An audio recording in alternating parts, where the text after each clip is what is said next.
नमस्कार, आप देख रहे हैं 4 टीवी और आपके साथ मैं हूं प्रियंका सिंह। हमारे इस खास बुलेटिन में आप सभी का एक बार फिर से बेहद स्वागत है। बुलेटिन का आगाज करेंगे बड़ी खबर के साथ। बड़ी और अहम खबर सामने आ रही है।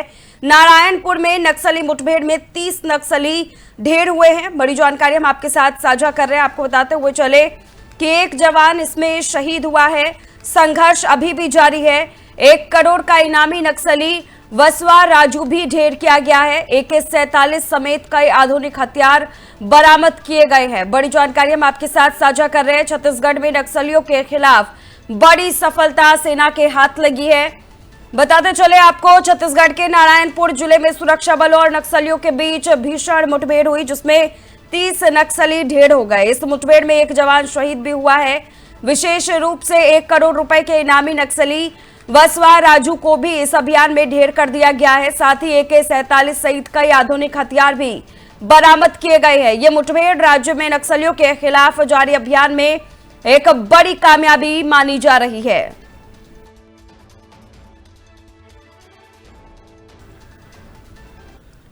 और एक और बड़ी खबर की ओर रुख करेंगे। गुजरात दौरे पर जाएंगे प्रधानमंत्री नरेंद्र मोदी। बड़ी और अहम जानकारी सामने आ रही है। पीएम मोदी गुजरात के दौरे पर रहेंगे। 26 मई को वडोदरा जाएंगे पीएम मोदी। 27 मई को भुज की ओर रुख रहेगा उनका। बड़ी जानकारी सामने निकल करके आ रही है। प्रधानमंत्री दौरे को लेकर के बड़ी अपडेट हम आपके साथ साझा कर रहे हैं। 27 मई को भुज जाएंगे प्रधानमंत्री और 26 मई को वडोदरा में रहेंगे प्रधानमंत्री।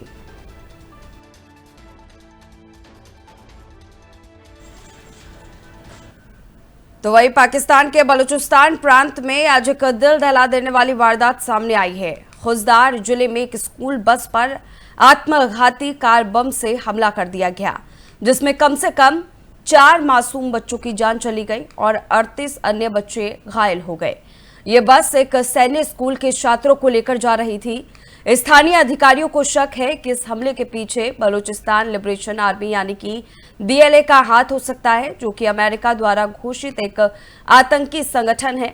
पाकिस्तान के आंतरिक मंत्री मोहसिन नकवी ने इस कायराना हमले की निंदा की है और इसे बर्बरता करार दिया है। कई घायल बच्चों की हालत अभी भी नाजुक बनी हुई है। यह हमला बलूचिस्तान में चल रही उस लगातार हिंसा की एक और भयावह कड़ी है, जो वहां के अलगाववादी संगठनों के जरिए नागरिकों और सुरक्षा बलों को निशाना बना रही है।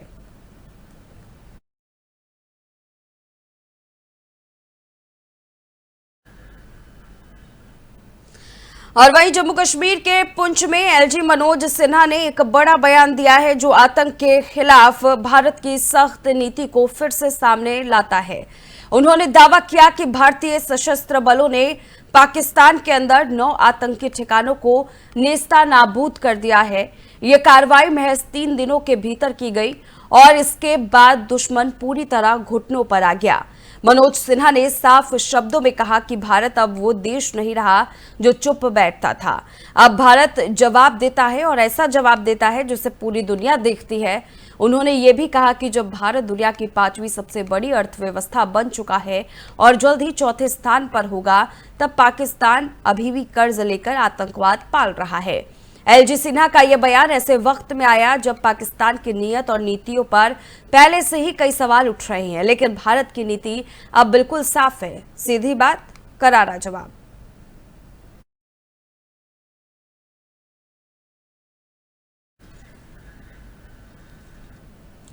और एक और बड़ी अपडेट आपके साथ साझा करते हुए चले। नेशनल हेराल्ड मनी लॉन्ड्रिंग मामले को लेकर के बड़ी अपडेट सामने आ रही है। बड़ी और अहम जानकारी हम आपके साथ साझा कर रहे हैं। आपको बताते हुए चले, नेशनल हेराल्ड मनी लॉन्ड्रिंग मामले में सोनिया राहुल समेत कई बड़े नेताओं को कोर्ट का नोटिस दिया गया है। अपराध से जुड़ी हर संपत्ति जांच के दायरे में है। ये ईडी की तरफ से प्रतिक्रिया सामने आई है। आपको बताते चले, अपराध से जुड़ी हर संपत्ति जांच के दायरे में होगी। सोनिया और राहुल गांधी के ऊपर ये बड़ी कार्रवाई है। नोटिस चस्पा किया गया है। नेशनल हेराल्ड मनी लॉन्ड्रिंग मामले में एक बार फिर हलचल तेज देखने को मिल रही है। दिल्ली की राउ रेवेन्यू कोर्ट में इस केस की सुनवाई शुरू हो चली है। इस मामले में सोनिया गांधी, राहुल गांधी, सैम पित्रोदा और अन्य प्रमुख नेताओं को कोर्ट ने नोटिस जारी किया है। ईडी के विशेष वकील जोहेब हुसैन ने अदालत में कहा है कि मनी लॉन्ड्रिंग के दायरे में सिर्फ मूल अपराध से जुड़ी संपत्ति नहीं आती, बल्कि उस अपराध से जुड़ी किसी भी अन्य गतिविधि से उत्पन्न संपत्तियां भी आती है। यानी यदि कोई संपत्ति सीधे सीधे ना भी जुड़ी हो, लेकिन उसके संबंधित आपराधिक गतिविधि से अर्जित हो, तो वो भी अपराध की आय मानी जाएगी। अब इस मामले की अगली सुनवाई में कई बड़े राजनीतिक सवालों के जवाब तय होने वाले हैं और विशेष रूप से विपक्ष के शीर्ष नेतृत्व पर ईडी की जांच की दिशा एक बार फिर चर्चा में आ चली है।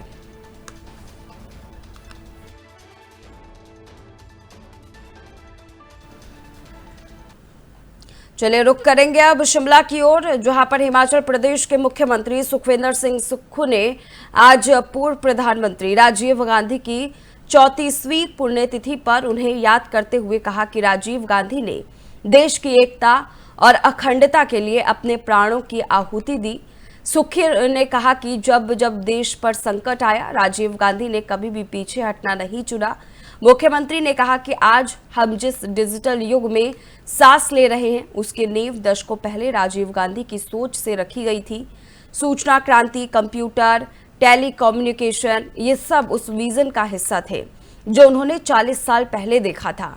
सुक्खू ने यह भी कहा कि राजीव गांधी सिर्फ एक नेता नहीं, बल्कि देश के युवाओं की सोच थे, जिनकी कल्पनाओं का लाभ आज भी पीढ़ी को मिल रहा है।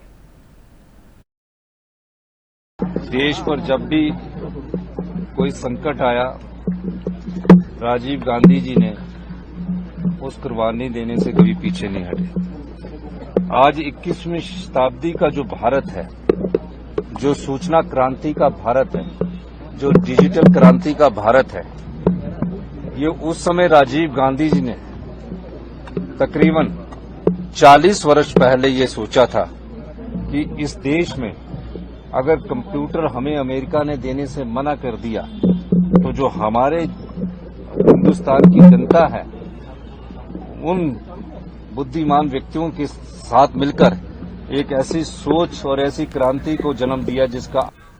तो वहीं जम्मू कश्मीर के उपराज्यपाल मनोज सिन्हा ने आज पुंछ जिले के ब्रिगेड मुख्यालय का दौरा किया, जहां उन्होंने भारतीय सेना के जवानों और सीमा सुरक्षा बल के कर्मियों से मुलाकात की। इस दौरान उन्होंने सैनिकों के साहस और समर्पण की खुले दिल से प्रशंसा की और भरोसा दिलाया कि केंद्र सरकार उनकी हर संभव मदद के लिए प्रतिबद्ध है।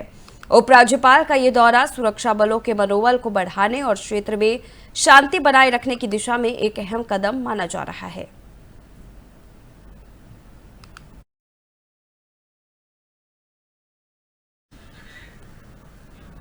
तो वहीं श्रीनगर में जम्मू कश्मीर नेशनल कॉन्फ्रेंस के अध्यक्ष फारूक अब्दुल्ला ने पार्टी मुख्यालय में केंद्र कार्य समिति की महत्वपूर्ण बैठक की अध्यक्षता की। इस बैठक में पार्टी की आगामी रणनीतियों और विभिन्न राजनीतिक मुद्दों पर विचार विमर्श किया गया। फारूक अब्दुल्ला के नेतृत्व में पार्टी अपनी सक्रियता बढ़ा रही है और आगामी दौरे पर जम्मू कश्मीर की राजनीतिक स्थिति को मजबूत करने का लक्ष्य रखती है।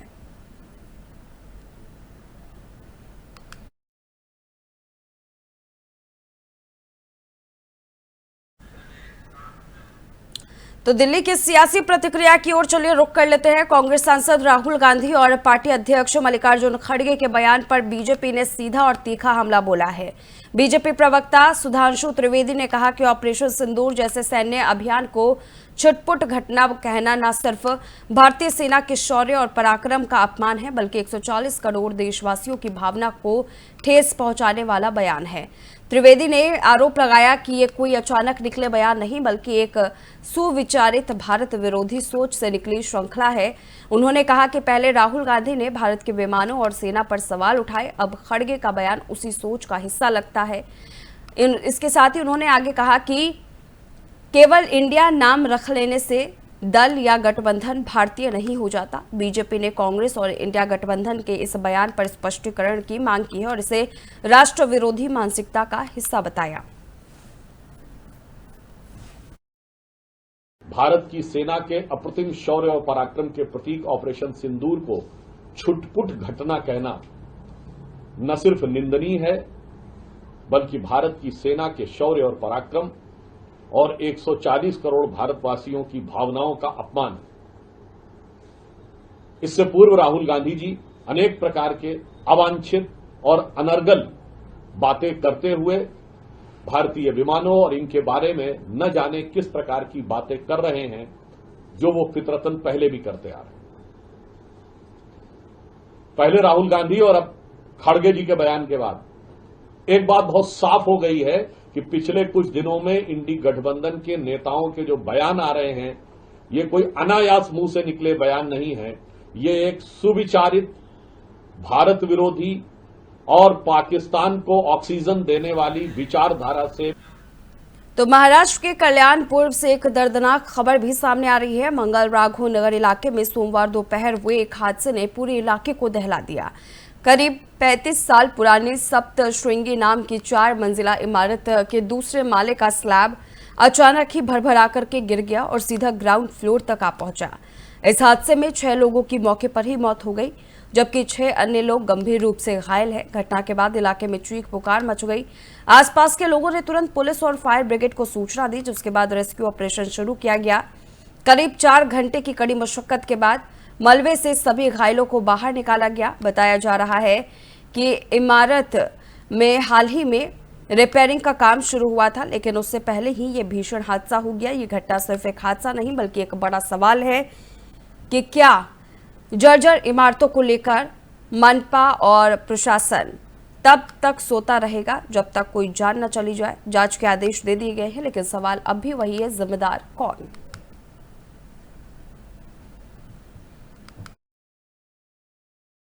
कल्याण डोंबिवली महानगर पालिका क्षेत्र में कल्याणपुर इस जगह पे एक सप्तशृंगी कोऑपरेटिव सोसाइटी का एक स्लैब गिरने से कुछ लोग अटक गए थे।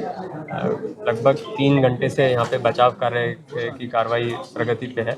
उसमें स्थानिक प्रशासन, महसूल प्रशासन, महानगर पालिका प्रशासन, आरोग्य, सभी लोग प्रतिनिधि, सभी लोग इसमें शामिल हैं। थाने डिजास्टर रिस्पॉन्स फोर्स की भी एक टुकड़ी इधर आ चुकी है और उनकी मदद से बचाव कार्य 3 घंटे से चालू है। अभी तक की जो प्राथमिक इंफॉर्मेशन हमको है, उसमें 12 लोग जो अटके थे, उसमें से 12 लोग निकाले गए हैं, जिसमें से 6 की अनफॉर्चुनेटली कैजुअलिटी हुई है, ऐसा समझने में आ रहा है। उन 6 के 6 को हमने रुक्मणी बाई हॉस्पिटल में भेज दिया। उनके ऊपर आगे की कार्रवाई डॉक्टर्स के। कल्याण डोंबिवली महानगर पालिका क्षेत्र में चलिए रुख अब पुणे की ओर करेंगे, जहां शिवसेना शिंदे गुट के युवा सेना जिला प्रमुख नीलेश राजेंद्र घारे को आधी रात को निशाना बनाने की कोशिश की गई। वारजे मालवाड़ी इलाके में बाइक सवार 2 अज्ञात हमलावरों ने उनकी कार पर गोलीबारी की। घटना उस वक्त हुई जब नीलेश घारे अपने सहकर्मियों के साथ गणपति मठ स्थित जनसंपर्क कार्यालय में मौजूद थे। कार बाहर खड़ी थी और तभी हमला हुआ। गनीमत ये रही कि इस हमले में कोई हताहत नहीं हुआ। घटना के बाद पुलिस मौके पर पहुंची और जांच शुरू कर दी गई है। हालांकि अभी तक हमलावरों की पहचान नहीं हो सकी है। इस हमले के पीछे की वजह क्या थी और क्या ये कोई राजनीतिक साजिश है, फिलहाल इसकी पुष्टि नहीं हो सकी है, लेकिन फायरिंग की यह घटना निश्चित ही कई सवाल खड़े कर रहे हैं।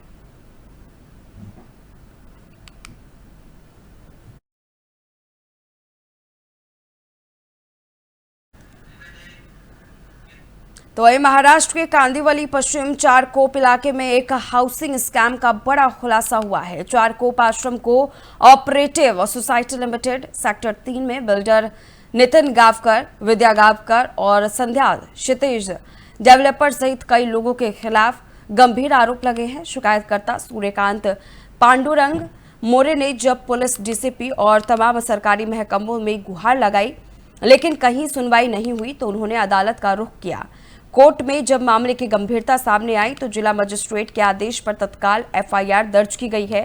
इन पर सरकारी दस्तावेजों में छेड़छाड़, फर्जी कागज तैयार करने, धोखाधड़ी और विश्वासघात जैसे संगीन धाराओं में केस दर्ज किया गया है। नामजद आरोपियों में विद्या गावकर, नितिन गावकर समेत कई प्रभावशाली नाम शामिल है। अब सबसे बड़ा सवाल यही है कि जब शिकायत पर महीनों तक पुलिस और प्रशासन मौन थे, तो क्या अब कोर्ट के आदेश के बाद भी यही रवैया बरकरार रहेगा? आरोपी इस वक्त फरार है, लेकिन सबकी निगाहें चारकोप पुलिस पर टिकी है कि आखिर गिरफ्तारी कब होगी।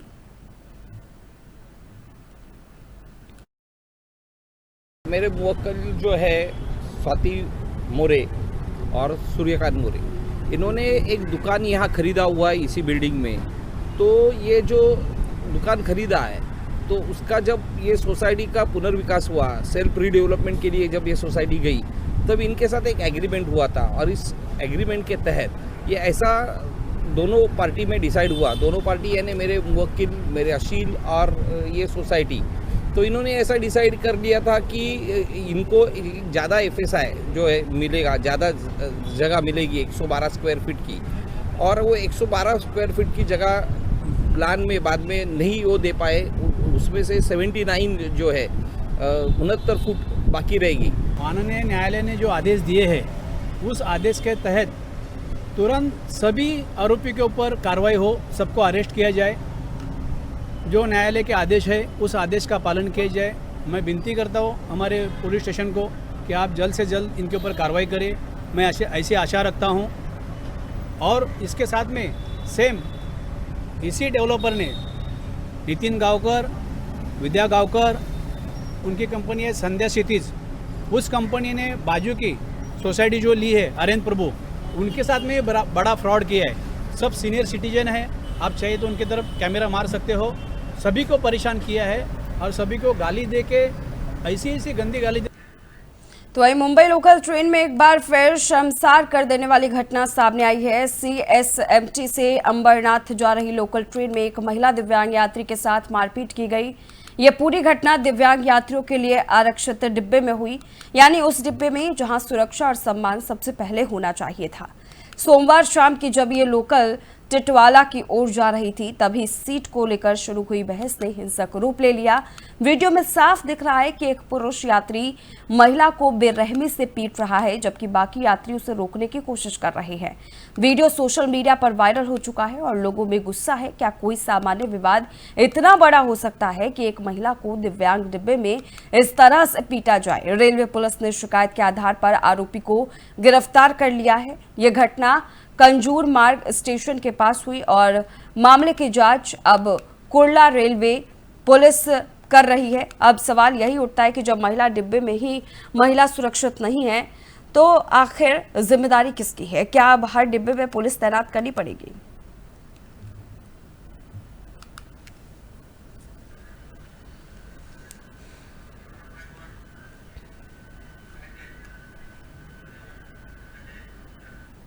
तो विज्ञान के इस युग में मानव को जहां कुछ वरदान मिले, वहां कुछ अभिशाप भी मिले हैं। इन्हीं अभिशापों में से एक प्रदूषण एक ऐसा अभिशाप है जो विज्ञान की कोख में से जन्मा है और जिसे सहने के लिए अधिकांश जनता मजबूर है। इसी पर हमने ये रिपोर्ट तैयार की है, रिपोर्ट देखिए। दिल्ली में AQI का स्तर, दिल्ली के प्रदूषित इलाके, दिल्ली में वायु गुणवत्ता और जनजीवन पर असर, दिल्ली में AQI और स्वास्थ्य चेतावनी। दिल्ली में वायु गुणवत्ता गंभीर स्तर पर पहुंच चुका है। कुछ इलाकों में AQI यानी एयर क्वालिटी इंडेक्स 400 के पार पहुंच गया है। कुछ ऐसी स्थिति दिल्ली के अन्य क्षेत्रों की भी है। बीते दिनों सुबह वायु गुणवत्ता सूचकांक यानी AQI 305 दर्ज किया गया, जो बहुत खराब श्रेणी में आता है। राजधानी के कई हिस्सों में हालात और भी चिंताजनक रहे, जहां AQI गंभीर स्तर पर पहुंच गया है। बता दें कि केंद्रीय प्रदूषण नियंत्रण बोर्ड यानी CPCB के आंकड़ों के मुताबिक वजीरपुर में AQI 400 के पार पहुंच चुका है, वहीं मुंडका में 406, दिल्ली टेक्नोलॉजिकल यूनिवर्सिटी यानी DTU क्षेत्र में 365 और आनंद विहार में 362 दर्ज किया गया। ये सभी आंकड़े हवा की गुणवत्ता में भारी गिरावट को दिखाते हैं। इससे यहाँ के जनजीवन बुरी तरह प्रभावित हो रहे हैं। भारत में सबसे प्रदूषित शहरों की सूची, भारत में प्रदूषण स्तर का ग्राफ, भारत का वैश्विक प्रदूषण में स्थान, दिल्ली और उत्तर भारत में प्रदूषण स्तर, प्रदूषण के स्वास्थ्य पर प्रभाव। वहीं दुनिया के 20 सबसे प्रदूषित शहरों में 13 भारतीय शहर हैं। 2024 में भारत दुनिया के 5वें सबसे प्रदूषित देश के रूप में स्थित हुआ। वहीं विश्व स्तर पर भारत के 20 सबसे प्रदूषित शहरों में अधिकांश उत्तर भारत में है। विश्व वायु गुणवत्ता रिपोर्ट 2024 के मुताबिक दुनिया के शीर्ष 20 सबसे प्रदूषित शहरों में 13 भारतीय शहर शामिल है, जिनमें बर्निहाट, दिल्ली, फरीदाबाद, लोनी, गुरुग्राम और मुल्तानपुर शामिल है। दिल्ली में वायु प्रदूषण और कई उत्तर भारतीय शहरों में उच्च प्रदूषण स्तर दिखाई देते हैं, जिसमें से गाजियाबाद, नोएडा, फरीदाबाद, सोनीपत, हापुड़, अमृतसर, गुरुग्राम, बांदा इत्यादि शामिल है।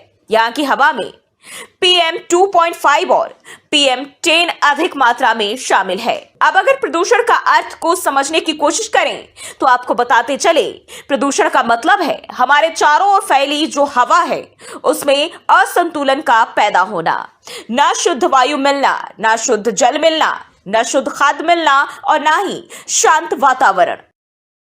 प्रदूषण के प्रकार। वहीं प्रदूषण के प्रकार की बात करें तो प्रदूषण कई तरह के होते हैं, जिसमें सबसे प्रमुख है वायु प्रदूषण, जल प्रदूषण और ध्वनि प्रदूषण, जो कि मानव जीवन के लिए सबसे जरूरी है और मानव ने ही उसे बर्बाद कर दिया, जिससे लोगों के जीवन को खतरा पैदा हो गया। क्योंकि लोगों का पुराने दौर में जीवन काल 100 साल से अधिक होता था, लेकिन अब इतने विज्ञान के विकास के बाद भी औसत जीवन 55 से 60 साल का होता है। अब एक एक कर इन सभी के बारे में बात करें तो सबसे पहले हम बात करते हैं वायु प्रदूषण के बारे में। आपको बता दें, वायु प्रदूषण महानगरों में सबसे अधिक फैला है। वहां 24 घंटे कल कारखानों का धुआं, मोटर वाहनों का काला धुआं इस तरह फैल गया है कि स्वस्थ वायु में सांस लेना दूभर हो गया है और ये कण सांस के साथ मनुष्य के फेफड़ों में चले जाते हैं और ऐसे रोगों को जन्म देते हैं जो लोगों की जीवन लीला खत्म कर देती है।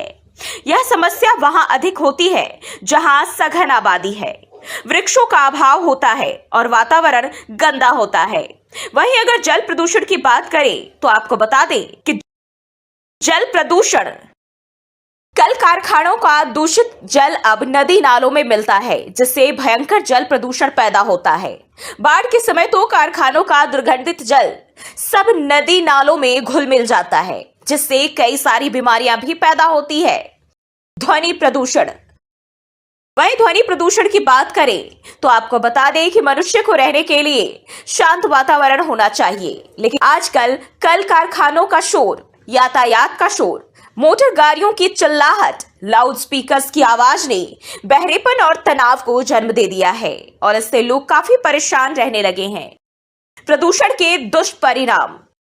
इन प्रदूषण के कारण कई सारे दुष्परिणाम भी सामने आते हैं, जिनमें सबसे अहम है वह है जीवन का खतरा। क्योंकि इन प्रदूषण के कारण मानव के स्वस्थ जीवन को खतरा पैदा हो गया है। खुली हवा में लंबी सांस लेने तक को इंसान तरस गया। गंदे जल के कारण कई बीमारियां फसलों में चली जाती है, जो मनुष्य के शरीर में पहुंचकर घातक बीमारियां पैदा करती है।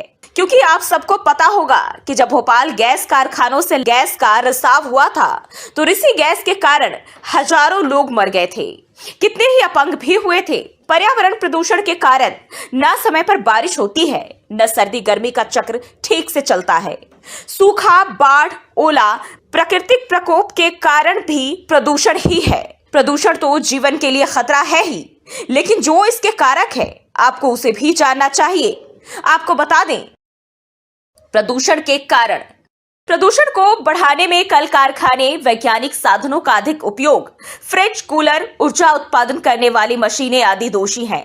प्राकृतिक संतुलन का बिगड़ना भी मुख्य कारण है। वृक्षों को अंधाधुंध काटने से मौसम का चक्र बिगड़ता है। घनी आबादी वाले क्षेत्रों में हरियाली ना होने से भी प्रदूषण बढ़ा है, लेकिन इसमें सुधार किया जा सकता है। सुधार के उपाय।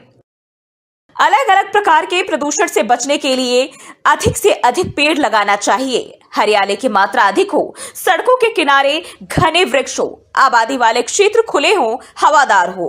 कल कारखानों को आबादी से दूर रखना चाहिए और उनसे निकले प्रदूषित मल को नष्ट करने के बजाय उसका उपाय सोचना चाहिए। प्रदूषण की समस्या को हल करने के लिए हमें सामूहिक प्रयास की जरूरत है। अधिक से अधिक वृक्षारोपण, हरियाली का बढ़ावा और प्रदूषण नियंत्रण के सख्त उपाय अपनाने होंगे। इसके साथ ही सरकारी नीतियों में सुधार और जन जागरूकता को बढ़ावा देना भी बेहद जरूरी है। हमें यह समझना होगा कि प्रदूषण सिर्फ पर्यावरण नहीं, बल्कि हमारे स्वास्थ्य और भविष्य के लिए भी खतरा बन चुका है। अब अगर हम अपने कदम नहीं उठाएं तो आने वाली पीढ़ियां इसके दुष्परिणामों को भुगतेंगी और ये वक्त है कार्रवाई का, ताकि हम और तो फिलहाल इस खास बुलेटिन बस इतना ही। रुकेंगे एक छोटे से ब्रेक के लिए। ब्रेक के उस पार खबरों का सिलसिला जारी है।